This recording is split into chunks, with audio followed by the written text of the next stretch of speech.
What is going on, everybody?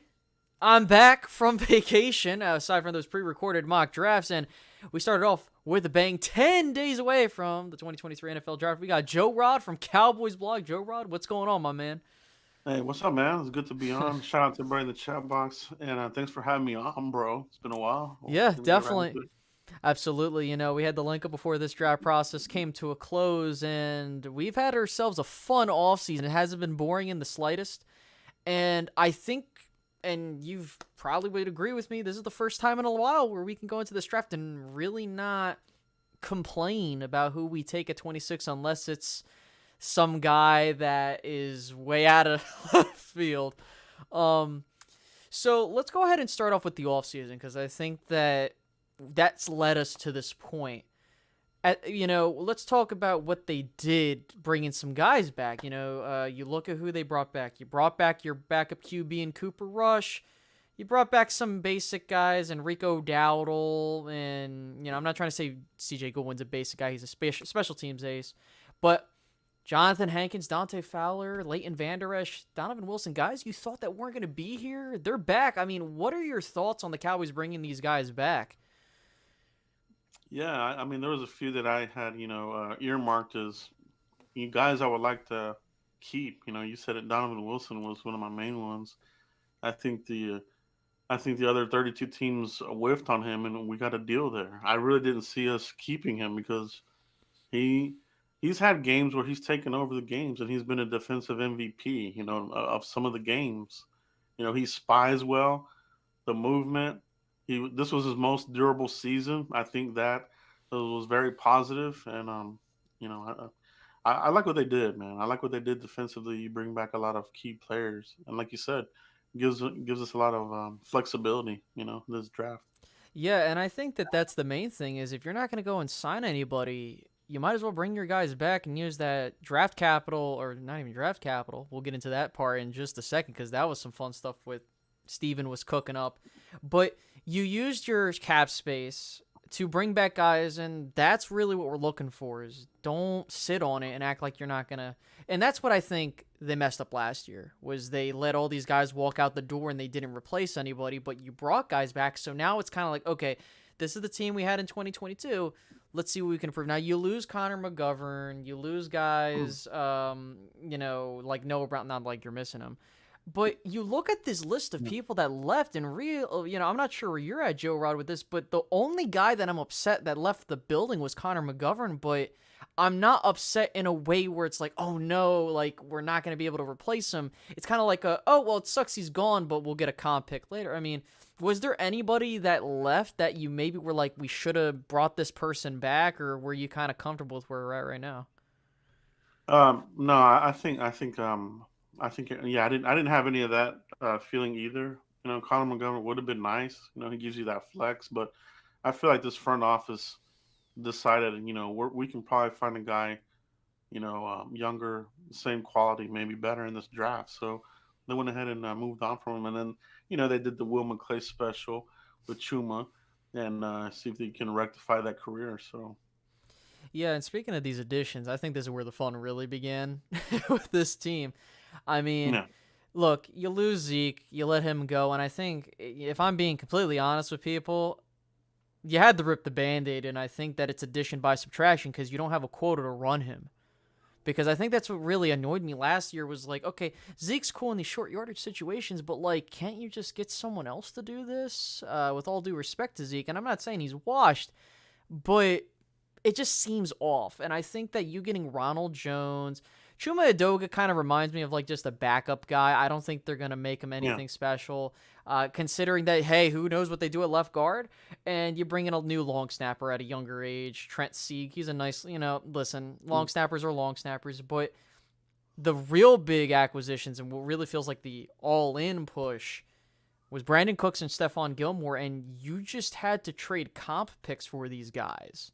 And I mean, the way they did the Cooks deal, like taking a guy that was making 18 mil on the cap and turn it into 6 mil over 2 years, well, 6 mil for each year, it really feels like the Cowboys hit a home run in their realm of things. I mean, what are your thoughts on these additions? Do you think that they made enough move. Like, are these enough to really be fine? I think they moved the needle a little bit, but they're not like game changing moves where Mhm. like a Deion Sanders or a Charles Haley. Right. But I do like the acquisitions. You know what I mean? Hmm. I liked it. They used the fifth round picks. Historically speaking, a lot of our fifth round picks don't make the team, or they're just they don't do anything. I know we hit on Deron Bland, but that's recent. Everybody else has been Devin Street, all these other guys. They Hmm. just don't do anything. You know what I mean? So I like this idea. Yeah, it's a start. Flip them for vets because you're not going to find a Stephon Gilmore, in the mid round for a fifth round. You're not going to find a Stephon Gilmore in the fifth round. You're not going to find a Brandon Cooks type of receiver. I don't think. I mean, that would be a diamond in the rough type of situation. But Right. I think they did good. His Brandon Cook's name was brought up last year, but they wanted like a second round or whatever it was, second or Hmm. third. So they waited, they got the deal, and yeah, they're looking good right now. I agree. I think that for me, I'm not the splashy guy. And I could speak for some because those that hold my opinion know I'm not a fan of just and this is why I get pissed at this front office is like, you Yeah, need me to look at you and say, okay, I can have faith that you're going to sign these guys like you practice what you preach, and you're going to maybe add one or two guys in here so where it's like, oh no, well, we need to do that. Because I felt like if you didn't pull the trigger on Brandon Cooks, you're kind of like, you need to take a receiver with that first pick yeah, or two. Same oh thing yeah, with Stephon Gilmore. And also, this kind of just feels like okay, we're going to try and push all in, but these guys can kind of be serviceable for the next year. I just don't know. Like, I know that's how the Cowboys like to think. Okay, let's stay in the middle, maybe push a little bit in. yeah, But, we talk about other changes. Kellen Moore is gone, and they really churned this offensive coaching staff. And, I mean, regardless of how you feel on Kellen Moore, like, I'm a big believer that I don't think Kellen Moore is stupid. Like, I think that he's intelligent, like, because he has a job. But my problem is he's not he's young in the game, and I think that's really what's yeah, hurt him. oh I, yeah, I think that you can kind of saw it during the 49ers game, and I'm not trying to make excuses for any players because of course that didn't help, but if you're running similar concepts and you have one player go out and you can't even scheme around that, like, that's a problem to me. yeah, Like, like, what are we doing yeah. here? Yeah, it I'm is, like, man. It was a hallmark of Kellen Moore. Just like one screw falls off, and the whole house of cards crashing down. The guy didn't know how to adjust. yeah, and that's what I felt bad. And like, you kind of saw what McCarthy throughout the year, he was getting pissed. Like, he's like, I hate these option routes. And you go back and you Yeah, look at the film and you're like, dude, like, these cause a lot of missed opportunities and mistakes. And for me, and this is kind of the part, for those that feel on deck, I really listen. I don't give a shit. I just want to win. My problem is I want someone that's not going to be your best friend. Like, I want a work yeah, relationship that's going to push someone to the strong. Like, that's what happened with John Kitna when he was here. And look how that improved Dak. And I think he needs a new voice in his ear. Now, whether or not that results in a successful 2023 campaign, that is yet to be determined. But, you look at Brian Schottenheimer, what he did with Russell Wilson and that offense in Seattle, there's something there. And then you also look at Mike Solari. I think that's really going to be the big one because he'd had some very poor talent in Seattle, but he made the most of it. hmm yeah, And I think for me, what this offense needs is like a return to a Bill Callahan style of running the football. If we want to talk about running the football, they yeah. they they just, I don't know what it is, Joe Rod. Like, they haven't been able to put up a good run scheme at all. I'm not sure if it's just me, but do you see No, that? yeah, no, yeah. There's definitely been part of it's been coaching. A huge part of it here the last couple years has been the durability from your key starters, whether it's Tyron or Lyle. You got people coming in and out the lineup, switching positions. At one point, we had Zach Martin at right tackle for a game. I mean, it just got goofy. It was just like, we got to fix this. Hmm. We can't keep monkeying around with this. You know what I mean? It's hopefully this draft, they can come away with a guard. I think that's what those teams are missing right now is a pretty good, reliable guard. I agree. I think that for me, the big thing is that if you're trying to do an all-in push, and again, I can't speak for everybody. I'm more of the I just need to see something get done, and I'm not a man that likes to create excuses. Look, there's no sugarcoating it. Dak Prescott had an interception problem in 2023, but we don't know if that's an anomaly or that's going to be an ongoing issue. And I think that we want to you get rid of the offensive play caller. You get someone else in here. Okay, you get a whole new offense design. You bring in some guys for him, right?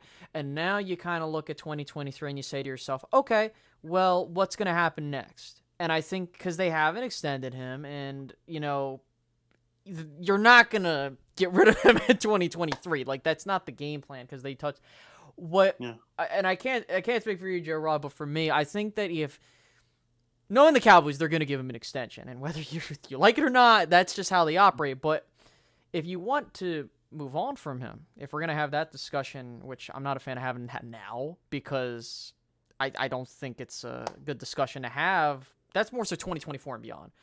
You're going to have to extend him to lower that cap hit if you really want to make him a tradable asset, if that's the route people want to go down. Yeah. And I know you've talked about Hendon Hooker in in your videos. Are there guys and we're kind of moving towards the draft process now. Are there guys that you think that you can develop behind him, or maybe turn into a serviceable backup? Like, what are some names we should keep an eye out on? Yeah, there's definitely some good ones in here that you could, mentor. Mike McCarthy, give him some guys here. Obviously Danucci that didn't work, so hit the ejection button and keep him coming. You know what I mean? Jake Hayner, Fresno State.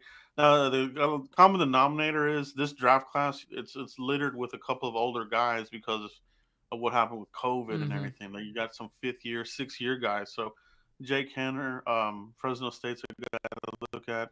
I know they looked at the TCU guy, Max Dugan. Duggar. Yeah, Dugan, Max Duggan. And then Dorian Thompson out of UCLA. I think that's a good one there. He's got a lot of.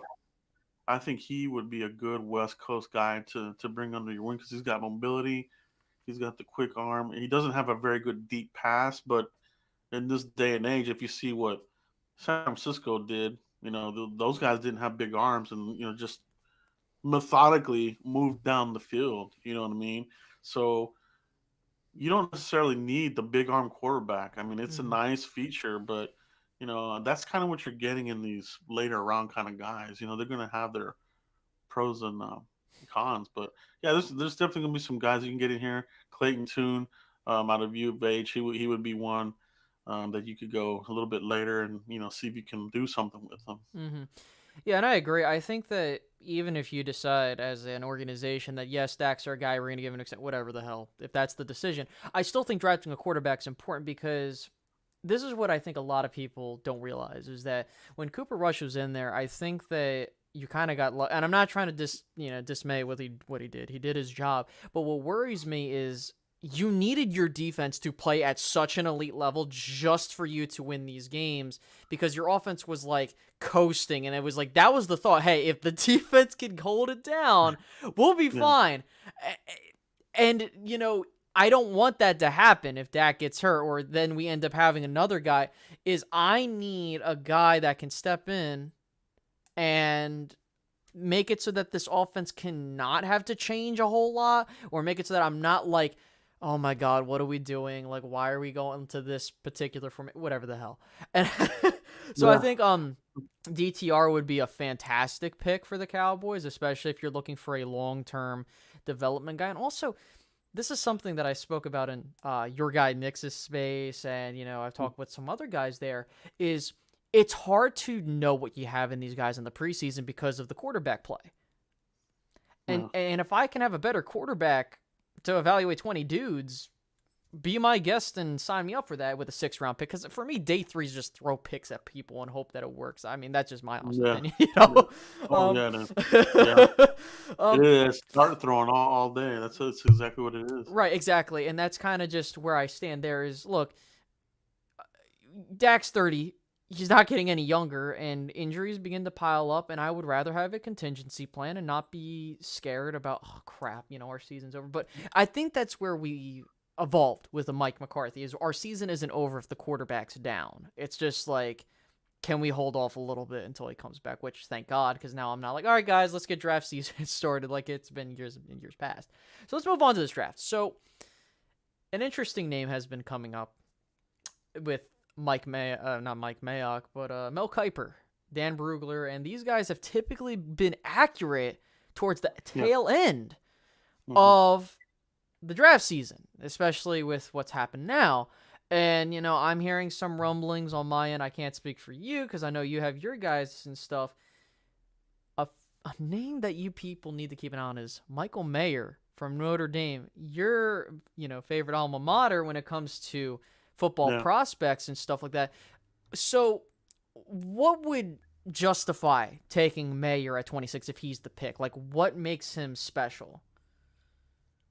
He's a complete tight end. You know what I mean? And I think of all of the Notre Dame tight ends that have come out over the last 10 years, he's by far the most complete. Power. He's got the hands. He's got speed. He can run all the route tree. A really good blocker. I mean, if you want a guy that hits all the check marks, it'll be Michael Mayer. Honestly, these types of dudes, I mean, I don't know if he falls to 26, I would be kind of surprised. You know what I mean? I mean, these guys usually go higher. You know what I mean? Like somebody's going to be like, hey, this guy could be a lot of these other teams are going to be like, oh, this could be the next George Kittle. I mean, he could be. I mean, he's that type of athlete. I mean, coming out of high school, when I saw him playing and I knew that Notre Dame was recruiting him, I knew that this guy that has something. And his whole career, I mean, he was a go-to guy, captain, a leader. This is a guy you want in your locker room. This is a guy you want on your offense. When it's crunch time, you need a play, you need a block to be made, you need to blow up somebody off the line. He's going to be that guy, So I would love the pick, honestly. I mean, I would like it too. I don't have any. Now, there are people that will be like, oh, don't take a tight end at 26. It's dumb, blah, blah, blah. I mean, it really depends. And this is, like I told you in the pre-show, people don't understand, and I'm going to just be honest here, people don't understand how drafts work. Like, they are not going to fall conventionally how you think. They can go 50 different routes. That's why mock drafts exist. Hey, these are names you want to keep an eye out on. And Mayer is definitely a prospect I've liked in this process. I just felt like he wasn't going to be there at 26. I would be shocked if he's there at 26, and I'd be like, I mean, do you dare? I know they've been looking at tight ends, and Mike McCarthy actually wanted Trey McBride last year. He really did. Right. And I know he, from what I've talked with my colleagues on the back end, they really have heard that, and he's keeping it hush-hush. He really likes Mayer. He wants someone that can be a complete tight end for this team, and that's no insult to Ferg and Henny, but if that's your tight end room for 3 years, 4 years, and Mayer's 21, I just think that that's a damn good room. And also, you're not asking him to be your number one threat. I think that's where a lot of people kind of mix, and this isn't me trying to justify a pick at 26 for a tight end. It's just, he's not going to be your number one option. He might be your 2 or 3 if we're kind of thinking about it, but that's more suited for him. And I think it's really going to matter who's there. I don't think they're going to pass on, I don't know, they like Avila, they like some of these offensive guards, or even Will McDonald maybe, but I mean, if he's there, I mean, it's hard to pass up on a talent like that. And here's my question, Joe Rod, do you give him 82? No, I would not give him 82. I would probably look at 84. I mean, 86 maybe even. Okay. Maybe 80. I would look wouldn't mind 80. 84, something like that, but I wouldn't give him 82. You know what I mean? I mean, I would. That would just be kind of like, oh, I don't know. It'd be kind of. I think he suits 82 well, just for the sake of it. But I know they won't give him 82. I'd be shocked if they did that. But then again, I was shocked they gave. I'm shocked they gave 73 out like candy, to be honest with you. But Yeah, I mean, I felt the same way with Parsons, following him throughout his career, with where he grew up in Harrisburg up until Yeah. coming to Dallas. I didn't think he was going to be a Cowboy because of who they invested in the position at the time, but here he is. So, I mean, you've talked about several prospects on your channel, possibly going in the first round. We mentioned names like Mafe, we've mentioned names like Avila, Will McDonald, and stuff like that. Is there like knowing how we're at right now, is there a particular set of positions you need the Cowboys to address, or is this like a just do whatever and you're and you're good there? Yeah, I mean, it's to me, it's always like BPA slash a need. You know what I mean? I've never been one that's like, yeah, this is clear cut BPA, clear cut a need. I think that Mm-hmm. they go hand in hand. You know what I mean? Like tight end, you know, would that be a need? I don't think so. But he could be the. I mean, he could be best player available, but he could also be a need because Hendershot, I think, still needs some more development. You know, he needs to clean up the penalties. Ferguson, I feel like is going to be a really good piece. You know what I mean? If we don't tight end early and Ferguson is our number one tight end, I feel comfortable with it. But if you add Mm-hmm. Mayer and Ferguson and Hendershot, I mean that's a lot for offenses to deal with. You know what I mean? You can Mm-hmm. really stretch the field and open up. You know the running game. You know that your passing game can open up. You know, so Mm-hmm. I didn't think he would be a guy. I never mentioned him because you know I didn't think I just don't think he'll be there. But Right. you're starting. Like you said, you're starting to hear the momentum. The guy to watch out for, Michael Gelkin. This is the Mm-hmm. whisper of the draft. If you hear it next week, Michael Gelkin, he seems to have that the He's inside track been there he's been days batting before. he's been batting 1,000 ever, Yeah, for all like I know, because and I was about to mention that is that one of the biggest things that I tell people is wait until draft night, because I'm telling you right now they're gonna say who the Cowboys are looking at taking, and odds are they'll be there because they get a vibe for how certain teams are looking, yeah, and that's just where it's at. Now I've said in the scenarios that I've done, just be prepared for anything, and I'm yeah, not gonna be upset. exactly. Like, and that's the thing is like we don't know. Like we could be at pick 26 and they want a guard, and there's no one there besides maybe Mafe or Titman, and they're like, "F it, we'll just take the person here." Yeah, Or they yeah, take a definitely. receiver, they go like, "Oh, we'll go with Josh Downs, we'll take Quentin John." However, I know you're not a fan of him, and I'm up and down with him. Like some days I'll be like, "Oh, I like him," and other days I'm like, "Yeah." But Yeah, what kind of how I feel it is that I don't think the Cowboys are taking a wide receiver high in this draft because of how they feel on Tolbert. And you look at the roadmap, you have Lamb, you have Cooks, you have Gallup. They like that top three. They have Tolbert in the wing. They have Simi, and they're trying to think what the hell they're going to do with him. And you also have Turpin, which, if you're going to take a receiver or really someone, I think you want someone that could be a return specialist. Because for me, Turpin's in that weird situation because he's been playing football straight like 3 years straight, and he hasn't had a break. yeah, So I'm not sure if that's gonna help him, but it's like he just needs like a little bit more time to get the feel of the NFL, because there are moments where I'm like he can house it, but he takes the wrong lane. We saw it in the 49ers game. That's a prime example of like he doesn't know when to take it, or he'll take it and he doesn't know where to go because sometimes he's so damn fast he doesn't know what to yeah. do. I mean, do you think, like, with Cavante Turpin, like, is he a guy that you would draft someone to replace him at this point in time, or is it like give him another year and see what happens? Honestly myself, I like to see somebody replace him. I think Okay. I mean, yeah, he had a few that broke off here and there, but there were some. He had some bad fieldings Mm, of the ball yeah. where we were pinned inside of the 10 a lot of times, and you cannot go 90 yards down the field every damn game and expect to come out with a touchdown. Right. It's a special teams is a huge part of the game. It's an underrated part of the game, and you got to have a guy that's smart fielding the ball. You know what I mean? And they won't bobble the ball. He scared the crap out of me. Like sometimes bobbling it. I mean, I do love and I do appreciate the plays that he did break away from, but he had more. kind of cringy plays than he did, spectacular plays. You Right, know, and I'm nearly having a heart attack watching him because I'm like, it, it's oh my god, it reminds me so much of how we would deal with sometimes Lamb, not Pollard really, because Pollard we had him in limited options. What kind of worries me is like the Cowboys with special teams are such an enigma because some years it's like, wow, you have an all-pro punter, holy shit, like we're doing fantastic here. And yeah, then you'll have a kicker like Maher who somehow majestically becomes like a money Maher guy where he's kicking shit from 70 yards and you're like, okay. But then whatever the hell happened, he gets the yips in Florida and the yeah, next thing I know, I'm like, "Oh my god, just go for two." good Like one.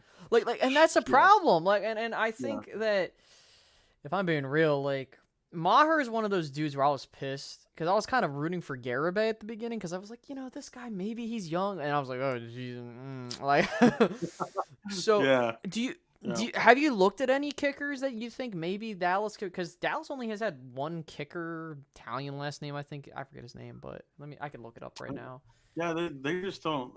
The Cowboys like to go to undrafted guys. Mm-hmm. You know what I mean? To try to land a guy who's got some kind of credentials. An undrafted guy that was in the running for, the kicker award. I forgot what it is. But I mean, that's how they got. That's how they had some of these guys. I mean, I don't know if they would draft one. You know what I mean? They just historically they don't do that. Yeah, I think maybe if they don't find a guy, maybe if they don't find one in free agency, go get you Robbie Gold, and then just I you think know that's what they should do. Just sign him. Just just get the guy, man. Like, why even screw around with it? like that's what I'm saying. Get Like him. he's right out Yeah, there, and that's kind of the thing that bothers me is like I get it. There's a feel, and odds are they're gonna sign someone after the draft, or because like, yeah, oh, we don't want to mess up the comp. Bro, I do not care. Go sign. Like when Robbie Gold hit the open market, I'm like, go get him because he's gonna be yeah. reliable. I just need a dude that I know is gonna hit. I'm not asking for the dude that bat a 1,000. Like I know that Dan Bailey or a Justin Tucker type of situation probably isn't happening anymore, or not for a long time. But Yeah. like one can hope. But I just think that's one of the big things is you need a good kicker. You need someone that not just one person, maybe two, that like, okay, if this dude's effing up, I could put someone else in the game and they'll be fine. Uh, but I think that's really what's killing the Cowboys compared to 2021 to 2022 was that field possession sucked. I don't know what happened with Anger. Anger Yeah. scared me early on. I was like, Hmm. what's going on here? And I Yeah. hope, but he's been okay. But one of the big things is, you know, DeMarcus Lawrence, right? I think he's going to be one of the bigger names that you see. Like we talked about with Zeke last year, DeMarcus Lawrence, I understand his contract's fully guaranteed and stuff like that. And you've had videos about how the Cowboys want to have a succession plan in place for him Yeah. because he's getting older. Now people think, oh, Sam Williams or whoever. I mean, do you think if it's not that first round pick, is there anybody outside of the first round that you think can be that? Or is this one of those, if it's not this year, it's going to be ending up next year? The thing about it is, I think the Cowboys are going to be tested a lot in this draft because you have a lot of smaller guys. Mm-hmm. You know what I mean? And the Cowboys have been so metric centric with their picks. Like your ends need to be 6'4", 6'5", and above. Right. There's a lot of 6'2" guys in here, 6'3" guys. You know what I mean? But they can get after the quarterback. I mean, um, McGuire from Missouri, I think, would be Mm-hmm. a good one to look at if you're looking outside of the first round. Obviously, McDonald, they worked him out, and we know whenever you hear, Dan Quinn working out a guy, there's high interest there. And yeah, they do. They don't want to go a stretch where Micah goes cold and the sacks aren't coming because that keeps the offense on the field Mm-hmm. longer. It, drains your defense, and then you're in close games, and you got to have perfect execution on your offense. And the Cowboys simply haven't been that type of offense. A lot of mistakes, a lot of bad communication from the receiver, bobbling, dropping, turning shit into interceptions. I mean, Oh, Lord. Yeah. yeah. So yeah, they're definitely looking for, to add another guy. I mean, they added Fowler, right, to just have some guy in there who can give you, a few sacks here and there. Mhm. I liked him over Basham, but Yeah. you can get better there. You know, what I mean, Sam Williams year two, I think is going to be scary. I think he will be good, but Lawrence, is he going to hold up? I mean, he's up there. 2014, you know what I mean? That's the Mhm. same year we got Zach Martin. So you know, you can't go a stretch without no sacks. You know. Right, and I 110% agree with you. And I think with Micah, this is kind of the big gripe I have with the Cowboys. And I don't want to say, Dan Quinn's not perfect. It's that you aren't letting him be him. You're turning him into a full-on edge guy when he should be a do-it-all kind of guy. What really was successful. Now he'll get better. He's gonna adjust Yeah. to the NFL, and I mean, for God's sake, a dude that's a sack away, I think, or two from being in the top 10 all-time Cowboys. Like, holy shit, that's unbelievable. Yeah. But I think with Sam Williams, I understand that DeMarcus Lawrence was a guy that was a second-round pick they traded up for, and they invested in him long-term. Sam Williams could definitely be that. I think for me, what I'm looking at is Dorrance Armstrong, Dante Fowler, and I'm trying to follow these contracts. Like, you have one-year deals left on these dudes. Yeah. So that's why I'm Yeah. not going to be upset if they take Will McDonald, because he's been a fantastic college prospect. I think he's like top in the nation for pass rush win rates and stuff like that, like 40% or something ridiculously high compared to his contemporaries. But I mean, damn, like I don't know, man. It's just a weird situation. And then defensive tackle, it just looks like they're just going to be doing the same thing like they always do. Hmm. Yeah. Now, Mhm. a name you've brought up is Jacqueline Roy from LSU. And Yeah. I know people talk about Ika from Baylor. Now, I can't speak. I know you aren't a fan of, I believe you're not a fan of Baylor interior defensive Mhm. line. I'm not. But, No, definitely um, not. but aside from Roy, are there any other defensive tackles that, maybe the Cowboys should look at getting, whether it be like a full-on one tech? Because I know Mhm. Osa's a guy that maybe can be your three tech long term if you're looking to pay him because his contract's coming up. But, Yeah. you know, Yeah. Osa's definitely the guy who, from year one to year two, you saw the progression. The other guys, they're just not getting it done. We're being quite frank. Hankins, I liked him as a, what was it? What, mid year when we picked him up, yeah, a bye week. mid-season trade, yeah. Yeah. Mhm. So I like that one. That's your big refrigerator guy who can clog it up the middle. Mhm. But I think you still need somebody in there. You need somebody that can really affect everything, the running game, and it can give you some juice in you know uh, pass rush. So Mhm. I like Roy at LSU. I think he's solid. Keanu Benton from Mhm. he's another one. I think he was from out of gosh, where's he out of? Wisconsin, maybe it was. I'll double check. But he's a good one. Um, but it's not a very it's not Yeah. one of those defensive tackle draft classes where, I mean, if you're gonna get a guy, you probably need to grab him in the first 3 rounds. After Mhm. that, you're just gonna get the same old kind of guys the Cowboys been bringing in here. So Mhm. not the best defensive tackle draft class at all. No, not at all. And I think that there's a name people like mentioning, Mozzie Smith. Now, I know that some people like him in the building, but I don't think they would like.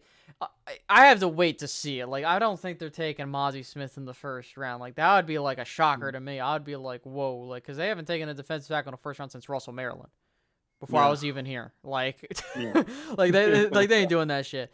That's just how I look at it. But I mean, there's a first time for everything. I don't think the Cowboys are gonna go 50 years without taking a defensive tackle. I mean, who knows? But right. like but like goddamn, like it's got to budge at some point. Um, Yeah, I mean, like hey, they haven't taken a tight end in the first round since LaFleur. They haven't taken a quarterback in the first. Like it's gonna happen. I feel it just like I don't. There's not a pathway for that.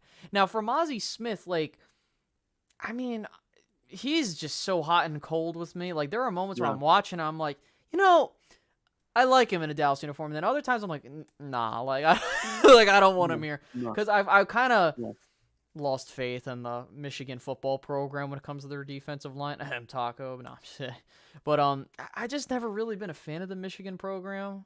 I mean, I'm not sure if I'm the only one there, but I just don't like their prospects on their defensive line. Yeah, Yeah. they're a lot like what we were talking about offline. Some of the Big 12 programs, like you know, sometimes they'll have a generational player, but Except it's for Aiden Hutchinson, I think he was from Michigan, but I mean yeah, that's like a yeah, once in a while like type of yeah, cut. yeah. So that's probably it for them for a while. Yeah. Right. I mean, even a Jobo, right? He blew out the Achilles, and I mean, let's be real. You blow that out, you're not going to be the same. You know what I mean? As the advances the medical technology has been, he's going to lose a little bit of that burst. So we'll see from Mhm. him this year. But yeah, Aiden Hutchinson, he looked like the real deal throughout his career, and I think he was a perfect fit there with Detroit. But yeah, man, Mozzie Smith, I'm with you on that. Runs hot and cold. He's got some off field stuff as well. So Mhm. there's a lot to unpackage there, I think, for the Cowboys. But you know what the Cowboys do in the second round. So if Oh he's shit. there, he would be one of those guys. Yeah, right. And You know? I don't have a first round grade on Mozzie Smith. Like I No, think I that don't he know. like here's the thing.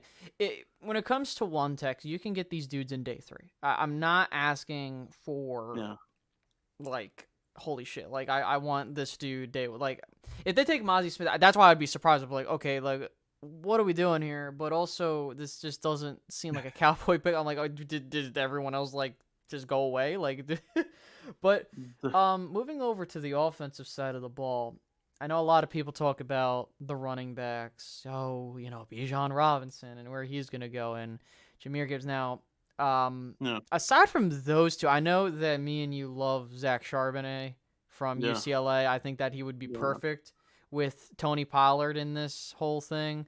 But yeah. He would. I mean, aside from those guys, I mean, like, is there anybody else that maybe we should keep an eye on? Um, I think they're looking at Zach Evans. I think Ole he would be Miss. a guy to look at.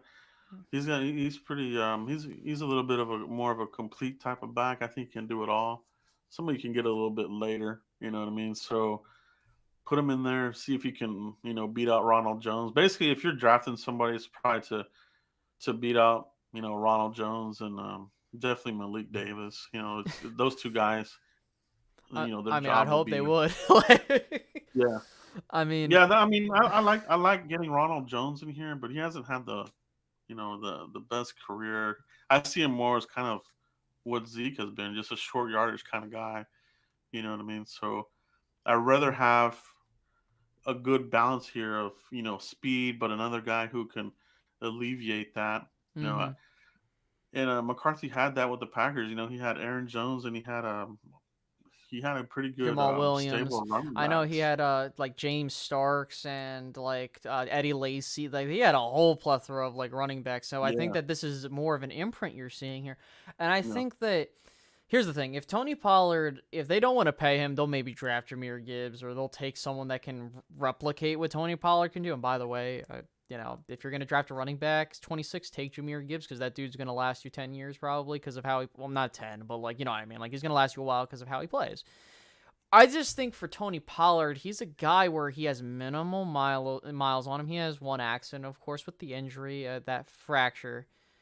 I'm just not a fan of paying running backs. Like if he comes back on a $6 to $8 million deal, I'm not complaining. I think that's just where the market is.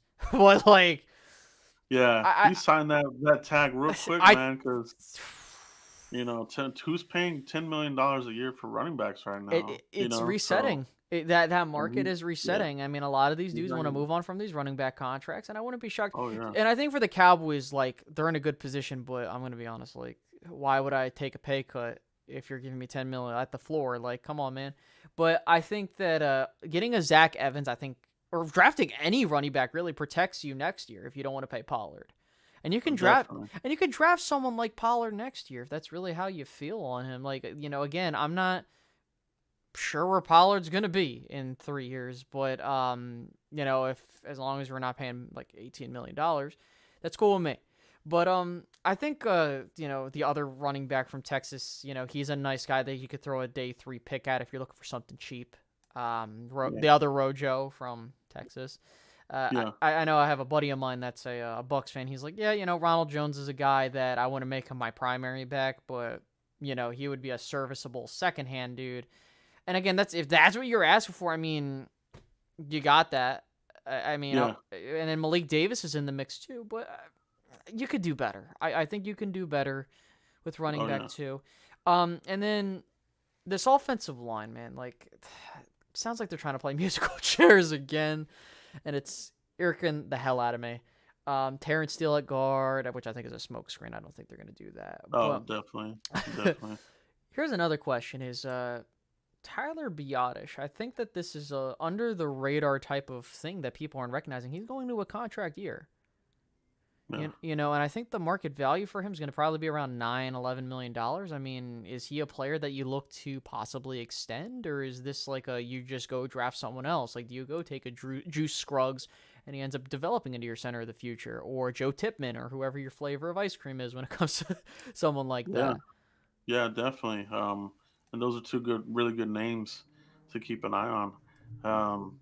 But yeah, it's gonna be interesting. You know what I mean? He's gotta prove that he can stay durable again this year. Mm-hmm. And but if he does that and has another Pro Bowl season, I think that price is gonna go up. To me, he would be one of the early franchise tag type of candidates for next year. You know what I Okay. mean? Looking at the roster right now, What about obviously Diggs? yeah, you could look at Diggs as well. So, but I would think they would want to hash out something long term with Diggs. Mm-hmm. But Biadish, uh, I don't know. And what they've done with these guys lately is that they're waiting it out. They're no more. I mean, we rarely ever see any of these bye-week extensions anymore. Jerry Jones used to hand these bye-week extensions out like candy. Now we think it's coming, and it's crickets. you know, I like, oh, Tony Pollard, he might get extended. Nothing, nope. bro. But that's the game where the Cowboys get lapped, and that's why we have issues with how much we're paying guys. I've said Yeah. this with Dak right before the offseason began. If you really want to keep him, go sign him before his price tag goes up. Okay, you touched his contract, but this isn't what I was asking for. Same Yeah. thing with Lamb, same thing with Diggs. You could throw Biotish in there and whoever the hell else. If you want to keep people, sign them. And like, look, I get it. Buyer's remorse. Jalen Smith didn't work out. Lyle Collins didn't work out. But in hindsight, you have to do these things. And it wasn't like the Cowboys were strapped to get rid Yeah. of these dudes. Like, oh, we can't do anything. Like you could get rid of these guys and you had no issues. So I think the Hmm. Cowboys need to do that a little bit more often now because it just feels like Yeah. where is this proactive nature? Because you're watching other teams lap you like Philadelphia. Look, they just signed Yeah. Jalen Hurts, and if you saw the contract details, oh, they're gonna be fine because he's not making that 52. Like, oh, look at this cap number. But I think offensive line wise, you need to prepare for that contingency of, oh shit, like we're not going to pay Tyler Biotish. And they probably will do that. I wouldn't be shocked if they go after a Joe Tipman or a Juice Scruggs, which, out of the two, again, they're very similar in what they can do. I think my thing is with Juice Scruggs, he's more of a guard than a center, but he could play center if you want him to. And then Mm. as for Joe Tipman, it's kind of vice versa. Also, John Michael Schmitz, but I don't think he's going to be there at 58. Um, Yeah. but yeah, I I mean, also yeah. I also like the USC guy, but he's coming off the injury. Oh, Voorhees. Yeah. Yeah, it'd be interesting to see where he falls. You know what I mean? He would be Hmm. one of these classic Cowboys pick and stash kind of guys. I think if he Hmm. makes it out of the second and third round and he's lingering around there in the fourth, I could see the Cowboys taking him right I'm not there. mad at that though. Like Yeah. because I don't know how you feel on a Joe Rod. I think day 3 is you. That's where you take hurt guys. That's where you trade picks for starters, and I'm not complaining. Like I think Yeah. Yeah. if you took Andrew Voorhees at pick 4 with your 4th round pick, I'm not bitching because I know the situation, and the dude isn't gonna start right away. He ain't. Yeah. And I think that's kind of the philosophy. Like I wouldn't be shocked, really, if even if Dallas takes a Juice Scruggs or someone, they don't start day 1. They might go like, okay, we'll put Tyler Smith at left guard. We'll play whatever the hell musical chairs they want to play. Hmm. But that kind of scares me because I'm like, then what are we doing with Tyler? Like, I think Tyler is like Terrence Steele. Something that I've been noticing is a lot of these guys they're bringing in very good mentality with work ethic. Terrence Steele's been. I understand that Joe Philbin Yeah. brought him up, but you're gonna have to pay him. which I'd rather pay the tackle than the center. But Yeah. yeah, man, it's just I don't know. Like, it definitely feels a much warmer welcome of how they're bringing these guys up, and then kind of working this way back around to the tight end and really offensive weaponry talk. You look at the wide receiver room. I don't think they're going to take a receiver at all, like I said, and I'm not sure how you feel on that. Do you think they're same way? They're not going to take someone In the first or at just in all, probably. general, like if they're going to take a receiver early, like first 3 picks. Um, I mean, I could see them taking a receiver. I actually, you know, I could see them double dip a receiver maybe early and then another guy at the end, kind of like what they did with. I mean, there was one year where they did that, where they went early and then they went late, and it kind of rejuvenated the wide receiver room. I think you kind of need that right now, Mm-hmm. so I wouldn't be shocked by that. But first round, I mean, they've looked at a bunch of guys, Jackson Smith, Quentin Johnston. They looked at him, Zay Jones, Josh Downs. So there's guys there that could easily go there within the first 2 rounds. From all those guys, right? Um, and then you get into like your later rounds, your Senior Bowl guys that you need to keep an eye on. So Mm-hmm. they like to go to the Senior Bowl. There's receivers in there that really showed out. Jaden Reed looked good. Mm-hmm. Um, the Princeton kid looked good. I mean, there's going to be receivers in there that Mike McCarthy's going to want that Right. would fit his style. Xavier Hutchinson's another one. So yeah, I could definitely see them coming out of this draft with a wide receiver, at least one somewhere. You know. I agree. I think that for me, if this is an all-in year, you need to, like I've been saying at the beginning of the offseason, load this clip. Seriously, like if you really want to put no excuses around the quarterback, and you want to prove that he's the dude, give him as much fucking firepower as you can Yeah. give him. Like Yeah, I'm a firm believer in that because at the end of the that's what day, it is. like you Yeah. can't like I look, all the other teams are doing it. Like they're loading this clip for all their quarterbacks. No excuses Yeah. there. Yeah. Dallas can't just sit there and be like the quarterback contract X, Y, and Z when you can draft some dudes. Like I think that you can, or if you want to move the picks, like if you want to trade a pick for a dude that you really like, I mean, I think this wide receiving core is way better than it started. And maybe T.Y. Hilton comes back on a cheap contract and he's in the backup role. I don't know, but I wouldn't mind that. If they take some wide receivers early, cool. A tight end would be whoa, but again, you are adding more weapons to your offense. And I think that's where we're really at, Joe Rod, is that the defense, I think, is more or less set because of how they built it. Yeah, you can add some guys, but I think they needed, like how they did it with the defense, and we saw the turnaround there. The offense needed that same look because we've had that Garrett shit for what, Yeah. 10, not even 10, Jesus, like almost 15 years. Yeah. Because Too long. what, when did he come here? 2007? Damn. 2007. Holy shit! Yeah. I think I was in 4th grade. God damn it! Now he's out. And now I'm engaged. So there we go. That's how Yeah, long. man. That's how Well, long. Yeah, thank you. That's how long it freaking took for us to get Jason Garrett's shit the hell out of here. But I think that's where Mike McCarthy, and this is why like I'm a fan of him, is he's putting that imprint that we've seen with coaches. And now we're going into year 4. We have 2 back-to-back 12-5 winning seasons. We're in uncharted territory for a football program when it comes to things. Like we've never had a situation since that Jimmy Johnson Switzer crap is bullshit yeah. era where you Hmm. had a consistent winning team. And I think that to do that with lesser talent, and you look at the NFC, right, it really looks like things could be opening up for the Dallas Cowboys. And knowing I say that, they'll probably lose in the second round, and then we're all bitching and complaining like I would probably do at this point in time. So I am definitely letting people filter in some questions because I want to get some questions in before you go.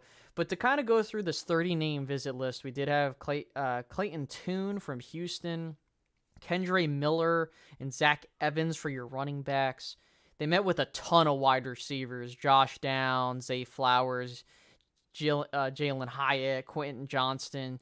Jonathan Mingo, an interesting name to keep an eye out on because of his height and measurables, and Rashee Rice. They met with Cameron Latu from Alabama, Darnell Washington, which a lot of people on Twitter love him. And I don't blame him. I think he's a freak athlete that would be going, but we'll see how that goes. Braden Willis from Oklahoma. They did do some homework on some offensive linemen as well with Avila, Mark Evans, Antonio Mafia. Name I would keep an eye out on if it's not the first, but the first 3 rounds. Yeah. Elam Manning and Darnell Wright. What are your thoughts on Darnell Wright? Because he was definitely a name that's shooting up late. He's gonna be like that'll be the guy I think would be the name that I wouldn't be surprised if Gelkin comes out and says Darnell Wright. They're looking at Darnell Wright. I want to be mad at that too. Because he, like you said, he's making that late push, and this happens every year. We talked about it offline. Oh, Travon Walker at whatever the hell last year. He ended up being number 1 overall. Yeah, right. I remember the year. Kevon Thibodeau. Oh, he'll be there. Yeah. I mean, our boy from the Rams, he was mocked there, and we ended up going with Zach, which was a phenomenal pick. But these guys, the guys that are named there early in these mock drafts, it's usually not those guys, right? So, the guys that we've been talking about early on, it's probably not them. So right now you're hearing Michael Mayer. Darnell Wright is going to be one of those guys, I think, that'll sneak in there. And he's a guy that gives you flex, really good flex, because, if Terrence isn't completely ready, he could play right tackle. Oh, absolutely. I know we have Tyron, but, you triple bubble wrap the guy, he still gets hurt. So also, he didn't play well at right tackle, for being honest. And the thing is you can attribute that for coming back from the injury that was horrific, but still, he wasn't the same dude.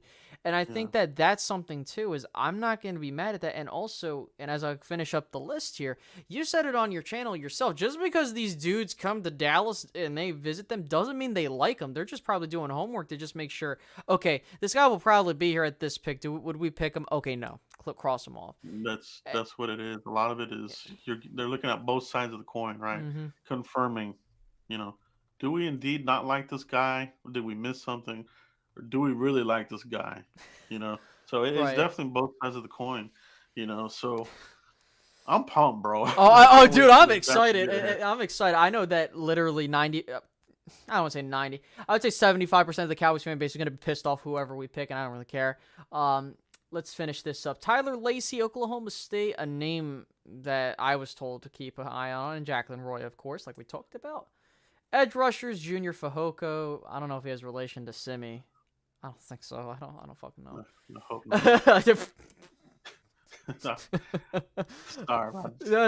I got you.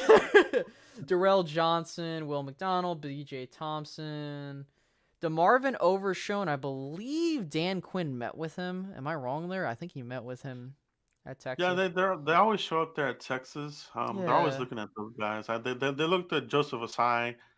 He looked like a guy the Cowboys would look at in the second. Overshown, I think, is more of a third for me. Yeah, same. And more of a guy that kind of looks more like an outside guy, rusher kind of guy. So I agree. Linebacker, but yeah, it's an interesting name to keep an eye on for sure.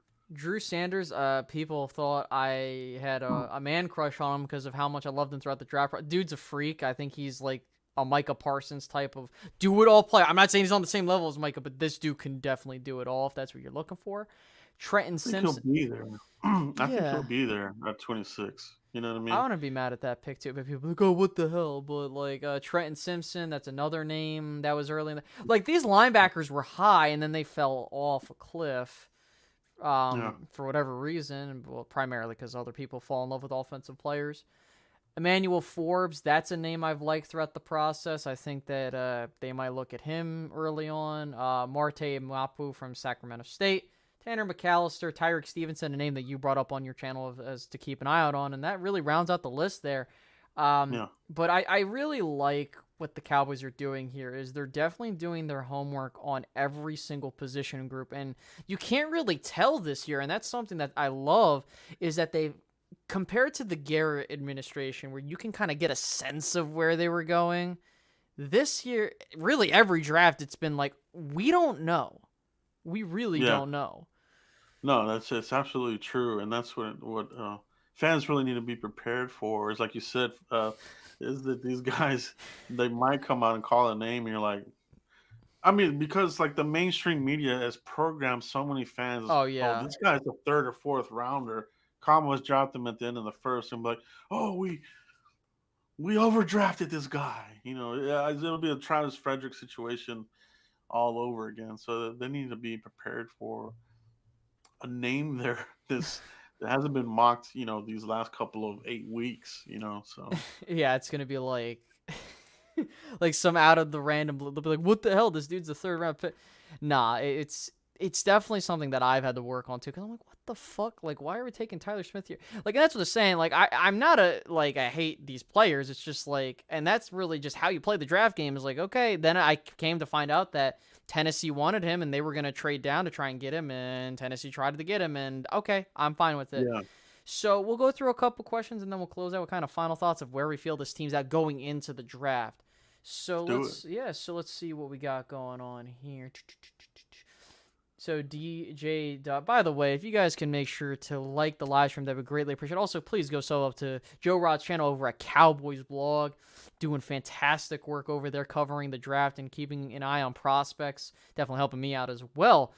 A very fun question that we actually asked behind the scenes. What's one? So DJ Dog 31, fantastic question. What's the one player you do not want at 26? You go ahead. I know you said it behind the scenes, but please go ahead and. Yeah, mine is Quentin Johnston. You know what I mean? Mhm. I know there's a lot of people that love him or like him or whatever, but it's just like I said, Stace, the Big 12 rarely has these guys that come out and really knock your socks off. You get the Michael Crabtrees, you get your Des Bryants, you get your CeeDee Lamb, but there's always this big stretch of like just busts and these Mhm. just guys are just okay. You know what I mean? So I've comped him as a Cortland Sutton. You mean Mhm. not terrible, not great. I think do you want him as a number 2 or number 3? I think he could be that. But if you're expecting him to be a number 1 Mhm. or a strong number 2, it's kind of pushing it. So Yeah, and that's it for me, Quentin Johnson. 26 shit. It would have to be. So the problem is every simulation I've done, it's someone that I actually like. But if you had to put a gun to my head and said, Space, what's one dude that I would absolutely lose my shit over if we picked him? I'm going to be honest, it's probably Mozzie Smith now, given how things are turning up, because I look at him as a player and I'm like, okay, this is a guy where you can, yeah, he'll be okay, but like, why the fuck are you taking this dude at the first round? Him or Mafe? Because like, listen, all I know is that Mafi would be like the worst case scenario. You need a lineman, and they would. I would be mad because of draft capital's sake, but Mozzie would be like, "What the hell?" Like, not only are they taking a defensive tackle, but now, like, you couldn't think of trading down and getting this dude. Like, especially if he's there. I don't know if he'll be there, but I'm not a fan of taking certain defensive tackle prospects. But he's not. Yeah, He's not an Aaron Donald. He's not like these Jordan Davis type of players where you can justify it. It's not like that. It's yeah, just he's just so wishy-washy with his pit, like with his, oh my god, maybe I wouldn't hate Forbes. Forbes would be a reach, but I would be like, okay, I can live with it. Let's see what people are also asking. Thank you for the question, DJ. Man, you people do not want to. They're all talking about who they're gonna draft and all this other stuff. But that's fine. Didn't Quentin have a 12% drop rate last year too? Yeah, he had a really high drop rate. I yeah. don't know. He didn't have a good pro day either. He had like 7 drop passes in his pro day. It Oh, wasn't good. Devin, that's another name, Brian Breesy. I would be more mad about that than Which one? Mozzie. Brian Breesy from Clemson. I'm No. not a fan of him. Like, I'm just like, whoever takes him, like, goddamn, like, I would. Oh my god, I would probably throw something at my TV if we took Brian Breesy. But then again, if that happens, then that means he's going to be a productive player. Um, Devin says inconsistent hands and a guy who is not that great of contesting catches despite his size. Oh man, it's definitely one of those situations there. And Troy is like, take a QB. Yeah, I think that this isn't the year to take a QB at 26. Listen, I'm all for, if you want to draft a QB in the first round, you got to do some crazy ass gymnastics to get up there because that's just how it works. Like, there's no, like, Hendon Hooker's cool and all. I like him as a prospect, but what worries me is what is his ceiling, right? Like, if it's me, listen, if I'm being completely honest, I'd rather just tank and go for Caleb Williams. Like, if we're trying to play the QB game. But, DJ also asked, what do you think of the Northwest DE? AA, like I just attributed to his initials. He's a solid player. I wouldn't take him in the 26. I think he's like a 58 kind of guy. Like he's like BJ Ojulari. He's like one of those edge guys that I would take at 58 or in the 50s if I want to trade up. Right. But hell no. I agree. I would not take him at 26. But I mean, not saying he's a bad player, but it just doesn't seem right for the Cowboys to do that. So let me see if there's any other questions. Thoughts on Miles Murphy dropping into our lap at 26? I don't see that happening. Do you? Yeah, we would need a Tunsil type of gas mask situation for that. Oh, listen, I would not mind him. But like, there are plenty of dudes at the top of the board I would love to fall. But yeah, I like Miles Murphy. Yeah, the one that would be interesting is where does Jalen Carter end up? You know what I mean? That's a big one. I don't know if Dallas would. Well, no, Dallas would draft that. See, here's the thing: Jalen Carter being that interior guy. Like, if we're talking about the Eli Max Dugan with the first pick, I'm probably stop being a Cowboys fan if that happens. I'd be like, holy shit. Torrance. You did mention Torrance is. I mean, I wouldn't be pissed. It's just I'm worried about. Didn't you say the weight issues he has? For weight management, yeah. The Cowboys don't want to deal with that again. They did it with Lyle, and they don't want to do it again. Torrance, I think they have a certain weight parameter as well in Dallas for your guards. Mm-hmm. You know what I mean? I think if you get in the 340s, that's not necessarily a guard type that the Cowboys typically would take, you know what I mean? So they're looking more like your 315, 320 type of area, for your guard. Maybe 330 at the most, but 340, 350, they're not going to do it.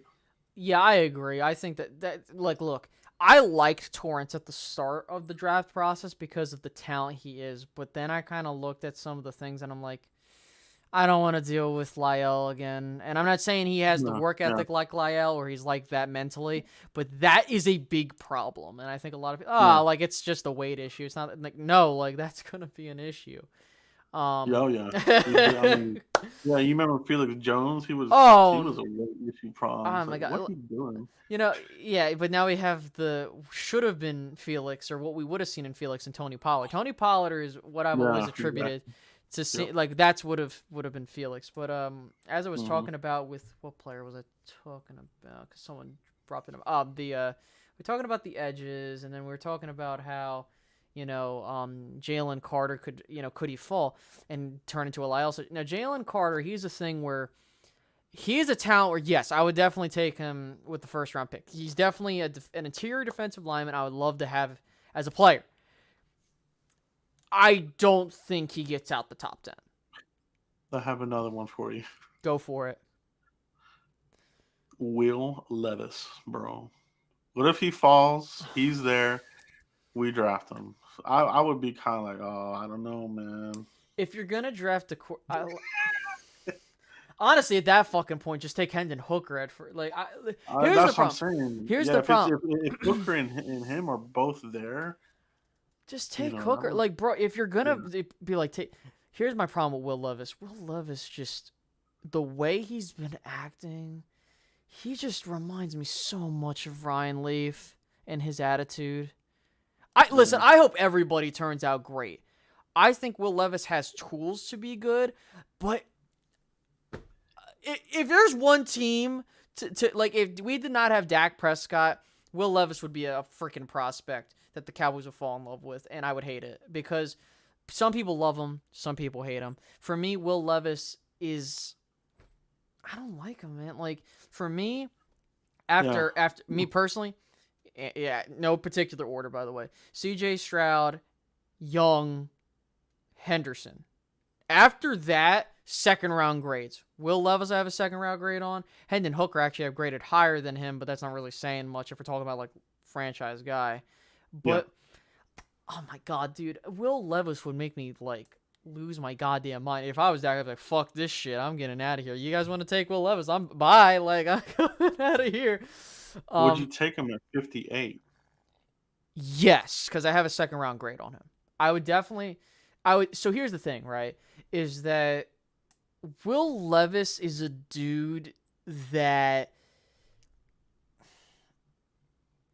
if here's the game plan though. If I'm like Space, listen, we got to move on from Dak, but we need someone that can be talented. How the fuck are we gonna do it? Well, if Will Levis is there at pick 58, be my guest and take him, or at pick 90, but because he would be the best player on the board by that time. But my problem is, and by the way, that would be such a Cowboys thing to do, gamble on a second round pick. Totally would. That's kind of why I brought it up, right? It's like they would be the team. I don't know, man. I just think Will Levis. I don't know. It's just for me. I'm not a fan of and it's not because of Dak. It's just the timeline doesn't make sense to me. Like Will Levis, how old is he? Is he 21? The thing that scares me about Levis is 23. the inaccuracy. That too. He turns the ball over a lot, so that scares the crap out of me. You know, He'll be gone by then, though. He'll go to Tennessee because I heard they're not a fan of Malik Hooker. Oh. Yeah, they're doing they're doing a Willis. total reboot over there. So I could see that. I could see them maybe Yeah. even moving up to grab a quarterback.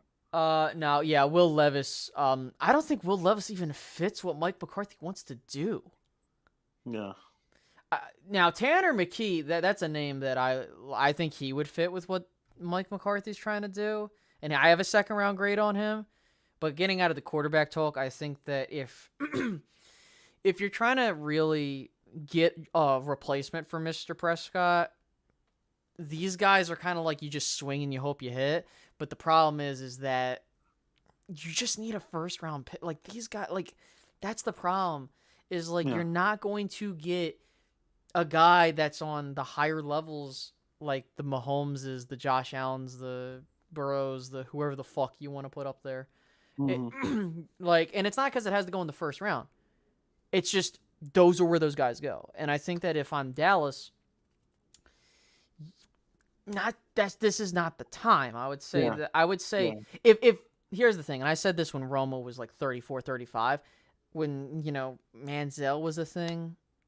Yeah, I'm okay with drafting a quarterback, but it has to make sense. Me personally, I would have probably drafted Derek Carr behind him if we were talking about that draft, but okay, like things work out for a reason. But Dak is not that old, and if he keeps getting hurt, okay, we'll have the conversation. But I think I need to see. That's the problem. Dak is I need to see another year for me to be like, okay, guys, let's have the conversation because I want this. The next guy we get, I need him to have weapons around him. I'm not sure if that's how you feel or if anyone else that's not a fan. I'm not saying you're not a fan of Dak, but like anybody that's not a fan of Dak, I just think that if we're playing it smart, you go build the team and then you can get the quarterback later down the road. No, definitely. And if you are going to make an investment, if you are going to extend him, you need to protect that investment. So that means get the offensive lineman that you want. Shore it up. You know what I mean? Don't screw around and rely on the reclamation project of former third rounder. I mean, go get to the guy if it's there at 26, or have balls and move up and get a guy. You know what I mean? If I you're agree. Not sure you'll be there. So and guys, that's huge for me. And we can't be afraid to take it. Listen, I'm not afraid. If you want to invest in a guy, that's fine. In fact, right? If you want to push, if you want to do the Carson Wentz, Jalen Hurts method. By the way, Carson Wentz was asshole behind the scenes, me living 15 minutes from Philadelphia. I'm not saying he's a piece of shit human. He's definitely a cool guy. But when we talk about the football side of things, dude's a crybaby and he wants to be a starter, and he's not. He doesn't have that. Like, I think that would welcome something, because with Romo, you're kind of like, okay, we won't draft someone to push you. Listen, we know Dak's the starter. We know Romo was going to be the starter, but if you take a guy, right, if you invest in that between rounds 3 and 7, whatever, if it's Tanner McKee, if it's Will Levis, whoever, and Dak built off of that. Look what the fuck happened with Aaron Rodgers. I understand Aaron Rodgers is a whole nother level. Some of these dudes take this shit and they like, out of spite. Oh, you're gonna take this dude? Okay, I'll show you what's up. Like, I want, and that's the thing, and that's kind of circling back before we get to our final thoughts of where we think the team's at going into the draft. And I'll let you answer on this. I'm a real big believer in, this is a business and a work environment, and I'm not a fan of having buddy stuff. Like, look, Dak, I get it. Kellen was your guy to A1 day one, but he didn't help do with what you wanted to do. Like, you never schemed to help him out. And yeah, did Dak make mistakes? And trust me, Dak being a nice guy sometimes pisses me off, because I'm like, dude, just be honest with yourself and be like, listen, we got to do something. And kind of that's a little bit happened this year. And look what the Cowboys did. But I want Dak to take this shit seriously and understand that, okay, you have Scott Tolzien, a guy that you've first-time coach, but he's new voice in the year. You don't have Doug Nussmeier, tight end coach, turn QB coach. But yeah, I think Dak will benefit from this, and all we can do is hope. Listen, he's the quarterback until it isn't, and whatever happens, happens. I'm a Cowboy fan through and throughout. All we give a shit is if we got to win. Like, if it means we take a quarterback and we go to the Super Bowl with that guy, I really don't care. We want to win. But what are your thoughts on that, Joe Rod? Like, do you think that's, something you kind of agree with there, or is there like another thing to add to that? No, I think that's what it is, right? You gotta, he's the quarterback until he's not, and then while he's here, you have to, and I think it goes for any NFL team. You got to give them weapons. I mean, every quarterback has the weapons. They can't do it. Joe Burrow has 2 awesome receivers, Jamar Chase and Higgins. Right. Montana had Jerry Rice and John Taylor. Aikman had Irvin and Harper, and you have to have the weapons. I agree. You have to. You gotta have sure-handed receivers, which we didn't have last year. So they gotta fix that. And I agree, and I think that, like, if people want to say I'm attributing this to making excuses for the quarterback, I just want to find ways we can improve the team. Like, it's no joke that the option route sucked and caused so many issues.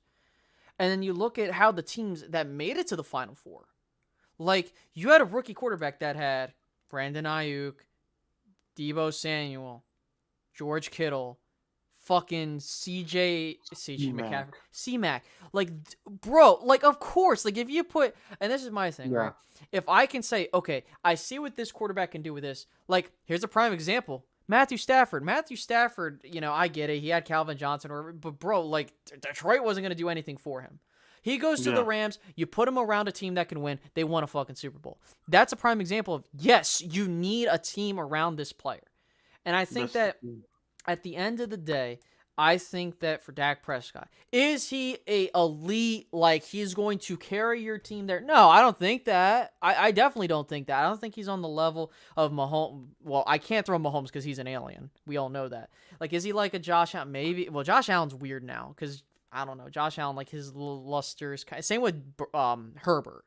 But, like, he's not a god quarterback. However, what we have seen is there has been lesser quarterbacks that have been managed to win shit. And I think that for the Cowboys, and this is why I'm a firm believer in this, if you believe Dak is your guy, invest in that. If you don't think he's your guy, move on from him. Be like, listen, let's just get him out of here and we'll get someone else. That's just my thing. If you want a guy that's going to be a game manager, like this, we're not like San Francisco. We're not like a team where, like, we quarterback. Well, that's a lie because they did need a quarterback, and honestly, that's the reason they haven't won a Super Bowl in quite some time, even though they've had good roster. But yeah, Joe Rudd. Speaking of the Final Four, we see how the NFC looks weak. It looks like the AFC is kind of stacking all that talent over Mm. there. Oh, yeah. I hate saying this because this sounds so fucking cliche. Do you think if matchups permit, can this team make a run to win 2 playoff games or even one if they get a 1 seed to the NFC Championship game? I'm not talking about Super Bowl. I'm not using the big SB word. Mm. Is Mm. there a path there, do you think? There's a path if they do what you and I just talked about. You know what I mean? You hit on all the important parts. We know the Cowboys don't go all in free agency like they did for Stafford, like they did for Goff when he was with the Rams, and these teams that they go all in. I mean, Hurts they went all in. You know, as well. They stacked their team up. So for the Cowboys, you're gonna have to stack it in the draft. So you know, stack it up, get the weapons there, and there's no excuses. But then I think you have another check box. If you're a check box guy and you're like, okay, well, we gave them all the weapons, we're still a divisional exit. Okay, that's it, that's it. So Yeah, and that's how I was at the end of the season. I'm like, okay, if we want to play the game of Dak's the problem, let's go ahead and because again, we're talking about a friend, and these fuckers don't grow on trees, by the way. So let's go ahead and play. Let's get our pens out and let's play a check game. Okay, we got a new offensive coordinator, a new offensive system. Check. Okay, you got in some weapons. You got him Brandon Cooks. Congratulations. And you've retained your defense, which if we're talking about the whole team, cool. All right, you're probably going to go in the draft and add some guys. All right, cool. Because it's not like the Cowboys, they do a massive amount to move the needle. But okay, let's go say we draft tight end, wide receiver, whatever the hell. Check. Okay, Dak Prescott has a mediocre season. All right, now we got a problem. Or Dak Prescott has an MVP season. All right, check mark. Because I think another thing is that these injuries have thrown him off because there are times like 2020 was, and I understand that's 3 years ago. Oh, stop going to the past. There's a gear that I see from Dak that I think when he's challenged, he can get there. And I think that's why he needs that new voice in his ear. Because it just seems like he gets complacent sometimes. And it's like, okay, I'm cool with where I'm at. I don't need to improve. So I'm hoping that changes. Now, as for my opinion on where I think this team is, I think if we look at it verbatim, the NFC South, whatever, they're trash. NFC North, Rodgers gone. It's really the Vikings / Detroit's division to fight over. And yeah. they don't scare me. Maybe Detroit if they load up a certain way, but I'm like, eh. And Vikings are the Vikings. Really, the West, I mean, Seattle's still rebuilding. Geno can only do, we'll see how Geno does in a year or two. Or with the big contract. San Francisco's always a pain in the ass because they always have a good team, but they don't have the quarterback. But apparently they're not looking to get anybody. They're like, oh, we're good with where we're at, so we'll see. Yeah. I mean, Arizona and the Rams, they're in the dwellers. And then you look at the NFC East. Yeah, Washington's got a new owner, but they're cleaning house. The Giants are the Giants. They'll go as far as Daniel Jones is going to take them in that team, and I think that they'll punch above their weight, maybe. And then you have the Eagles, but the Eagles, I don't know. It's hard. I have to go against history. No repeat NFC East champion in years. There hasn't been a repeat NFC champion when they lost the Super Bowl and gone back since the Vikings in 74. Yeah. To me, this is how I look at it. This is the year that the Cowboys have to push in because the window is open. I'm not saying they're going to do it. Me personally, right now they're a second-round exit until they prove me otherwise. But here's the thing. I believe if they get the 1 seed, we're having a whole nother conversation. And that, I think, is all I need to see. McCarthy, you've checked off all the boxes. You've made us a consistent winning program, but can you get us to the NFC Championship? You did it with Green Bay all those years. And I think what was in McCarthy's second year, they made it to the NFC Championship game with the Packers because he had Favre in 2007. I don't know. I just think that this draft will tell us a lot with where the Cowboys think they're at. I think now with that being said, Joe Rod, I'll have you close it out. Who do you think the Cowboys take at 26? Cowboys at 26 are going to go. I think they're going to go offensive line Okay. at the end of the day. I think they're going to find a way to shore up the musical chairs because you got to protect your asset, Dak Prescott, and if they do plan to extend them, you got to protect that asset, and Hmm. opens up the running game.